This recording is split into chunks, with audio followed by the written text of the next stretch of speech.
Hello friends, आज हम पढ़ेंगे अपशिष्ट तथा उसका निस्तारण।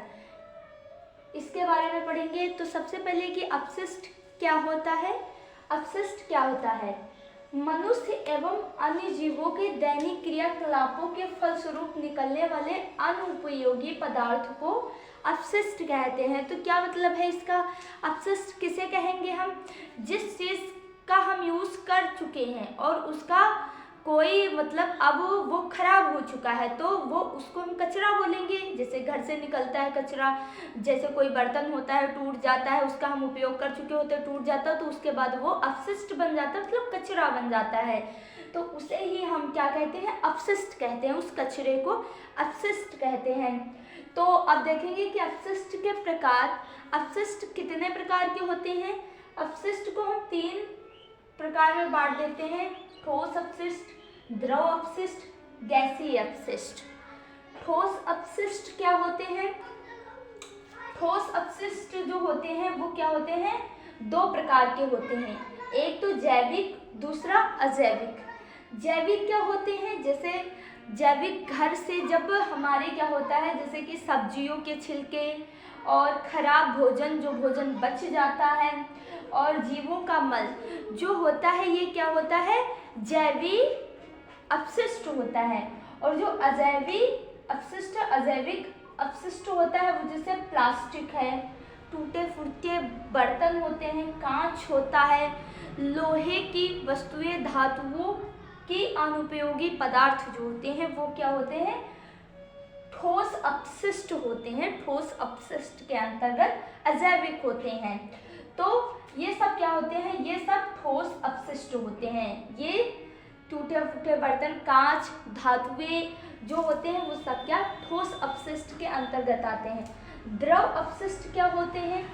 द्रव का मतलब जो द्रवित होते हैं, जल, जैसे कि जल में क्या होता है? औद्योगिक क्षेत्र से निकलने वाला गंदा जल, जो औद्योगिक क्षेत्र होते हैं, जैसे कि फैक्ट्री होती है, फैक्ट्री से क्या होता है? जल निकलता है, जैसे कि और बहुत सारी फैक्ट्रियाँ होती हैं, उनमें से विभिन्न चीज़ों का निर्माण होता है, उनसे गंदा जल निकलता है जो कि नदी, तालाबों, नहरों में मिल जाता है जाकर के।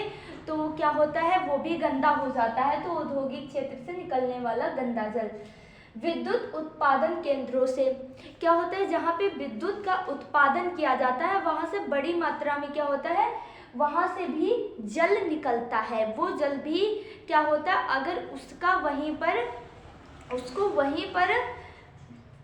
वहीं पर निरीक्षण, मतलब अगर उसको वहीं पर संरक्षित नहीं किया गया और वो निकलने के बाद जलाशयों में मिल गया तो जल भी क्या हो जाता है? गंदा हो जाता है। तो वहीं पर संरक्षित करना चाहिए। फिर विद्युत उत्पादन केंद्रों से, फिर नालियों और सीवर से क्या होता है? जो नालियाँ होती हैं, गाँव में नाली होती है, उसमें से जो जल निकलता है वो भी तो गंदा होता है। और सीवर जो कि शहरों में होता है। तो ये क्या होते हैं? द्रव अपशिष्ट होते हैं। ये जल जो होता है, ये जल जैसे नालियों का जल, विद्युत उत्पादन केंद्रों से निकलने वाला जल और औद्योगिक क्षेत्रों से निकलने वाला जल, ये क्या होते हैं? द्रव अपशिष्ट होते हैं। फिर गैसीय अपशिष्ट देखते हैं। जैसे कोयला के जलने से निकलने वाला धुआं। जब कोयला लकड़ी जलती है तो क्या होता है? उससे धुआं निकलता है और वो धुआं क्या होता है? वायुमंडल में मिल जाता है। और वायुमंडल में जब मिल जाता है तो क्या होता है? वायु प्रदूषित हो जाती है। तो वो जो धुआं होता है वो एक गैसीय अपशिष्ट होता है। फिर क्या है? गाड़ियों से निकलने वाला धुआं। जो गाड़ियों से पेट्रोलियम ईंधन जो होता है, पेट्रोल डीजल के जलने से जो धुआं निकलता है उसमें क्या होता है? कार्बन डाइऑक्साइड होती है, कार्बन मोनोऑक्साइड होती है, तो सल्फर डाइऑक्साइड होती है। तो ये जो होती हैं उसमें ये क्या होते हैं? ये सब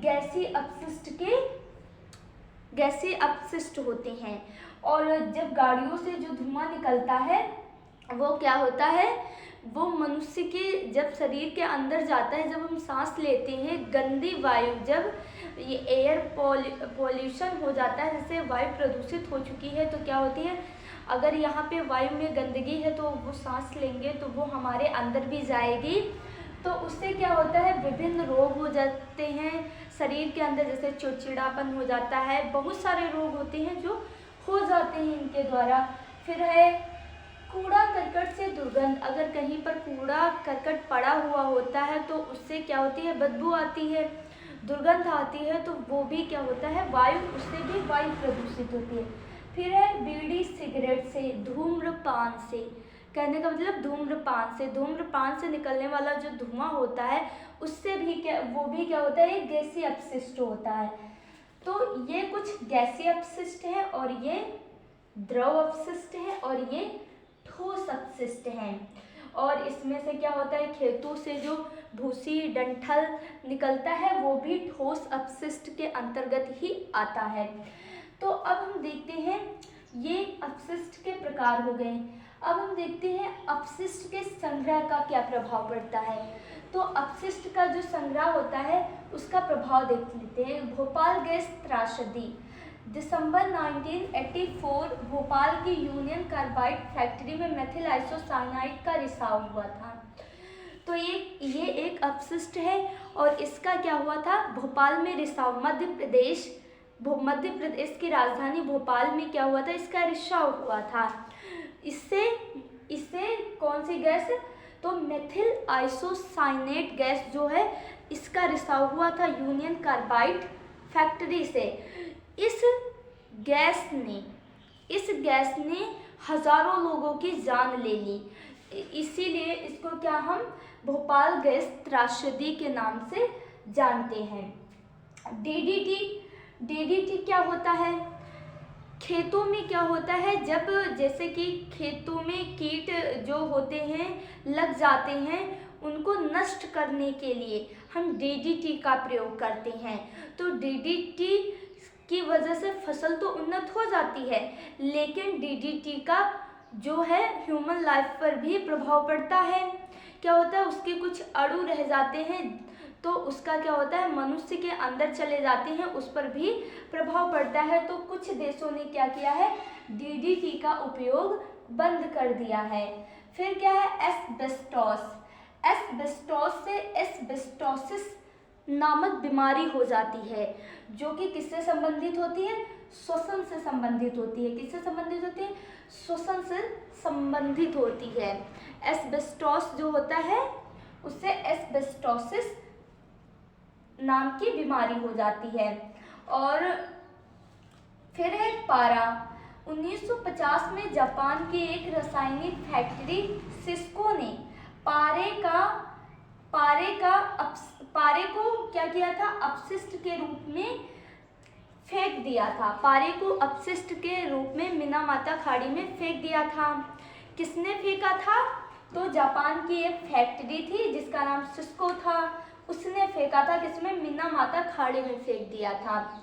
तो इससे क्या हुआ था कि जब वो जल में मिला था, पारा जो होता है मरकरी, तो उससे जलीय जितनी मछलियाँ थी उसने उस पारे को निगल लिया और उन मछलियों को खाने से मनुष्य जो है एक गंभीर रोग से संक्रमित हो गया था, एक गंभीर रोग से पीड़ित हो गया था।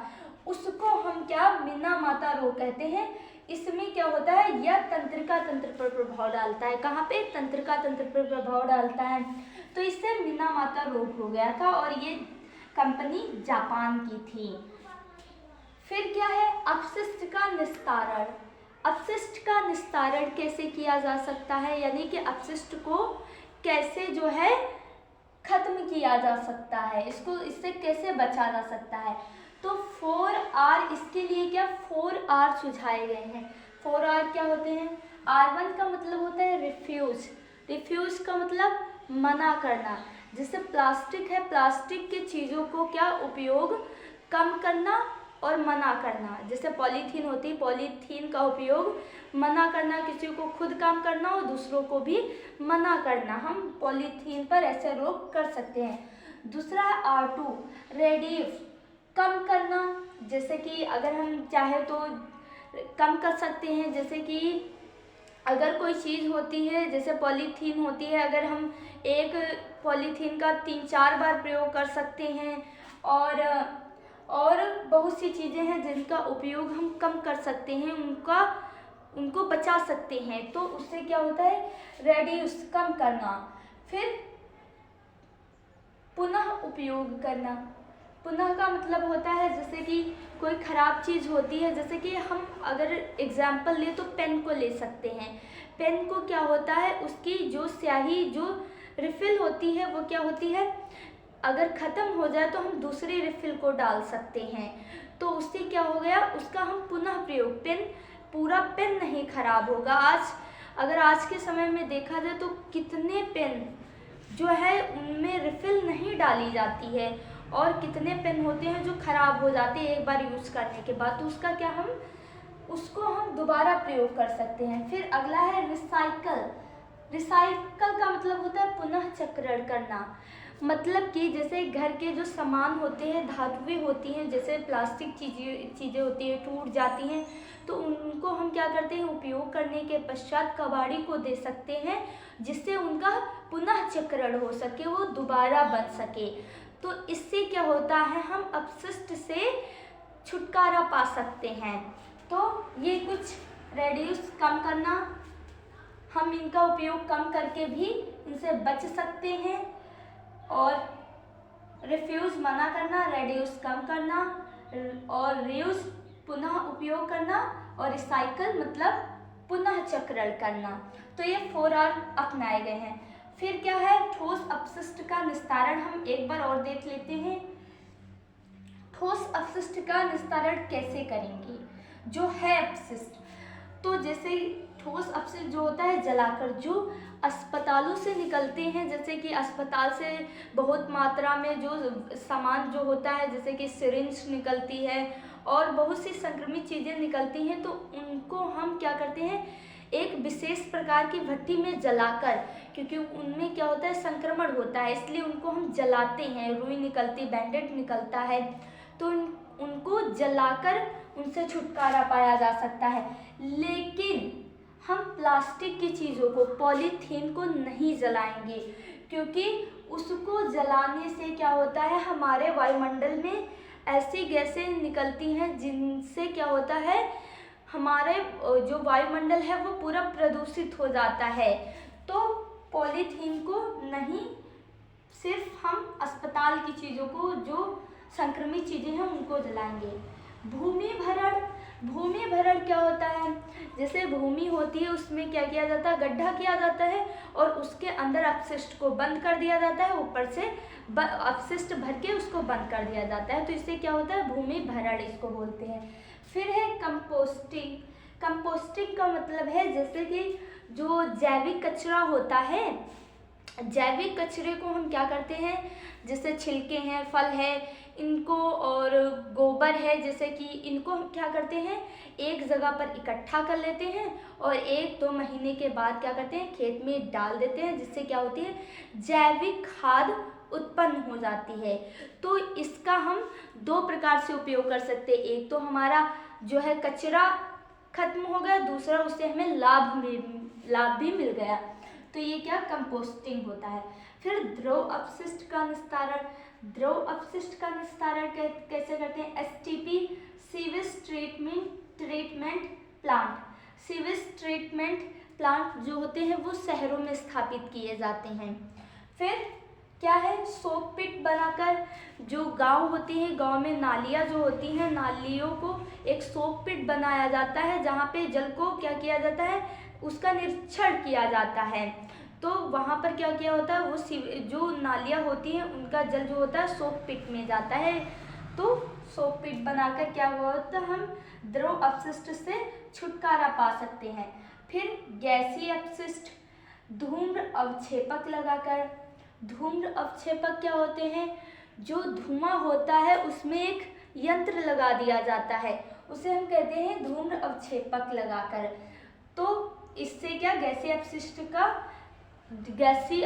से छुटकारा पा सकते हैं। एलपीजी का उपयोग करके, जो गाँव में होता है, क्या होता है, लकड़ियों का प्रयोग किया जाता है खाना बनाने के लिए, और जैसे कि जो कंडे होते हैं उनका प्रयोग किया जाता है तो उससे धुआं निकलता है, और धुएं में क्या होता है, कार्बन डाइऑक्साइड होती है, तो और भी गैसें होती हैं, तो क्या होता है, उनसे क्या होता है, हमारा वायु जो है प्रदूषित होती है। तो हम एलपीजी का प्रयोग करके, एलपीजी जो होती है गैस का प्रयोग करके हम क्या करते हैं, खाना को बनाते हैं। इसका उपयोग करके इससे क्या है, गैसीय अपशिष्ट से छुटकारा पाया जा सकता है। इसके अतिरिक्त कुछ जो है क्षेत्र पंचायत, जिला पंचायत के द्वारा भी कुछ जो है, जो जिला पंचायत और क्षेत्र पंचायत द्वारा भी कुछ कार्यक्रम किए जाते हैं जिसके द्वारा हम इन प्रदूषणों से, अपशिष्टों से क्या पा सकते हैं, छुटकारा पा सकते हैं। तो जो होता है उनके द्वारा क्या किया जाता है, जैसे कि जो जलाशय होते हैं, तालाब होते हैं, उनको क्या किया जाता है, साफ करवाया जाता है, और जो शौचालयों का निर्माण, सार्वजनिक शौचालयों का निर्माण करवाया जाता है, और क्षेत्र पंचायत के द्वारा गाँव में शौचालयों का निर्माण पंचायत के द्वारा किया जाता है। और इसके द्वारा जैसे कि जो गोबर गैस होती है उसको बनाने के लिए यंत्र स्थापित किए जाते हैं। और इसके अतिरिक्त बहुत सारे उपयोग हैं। गाँवों में क्या, हर जगह पे क्या होता है, सफाई करवाई जाती है, नालियों को साफ करवाया जाता है। तो बहुत सारे जो है प्रयास किए जा रहे हैं क्षेत्र पंचायत के द्वारा, नगर पंचायत के द्वारा, जिला पंचायत के द्वारा।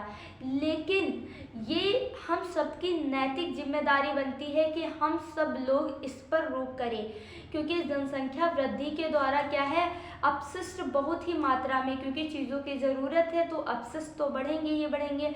तो इसके द्वारा क्या होता है कि हमारा जो पर्यावरण है वो बहुत प्रदूषित हो रहा है।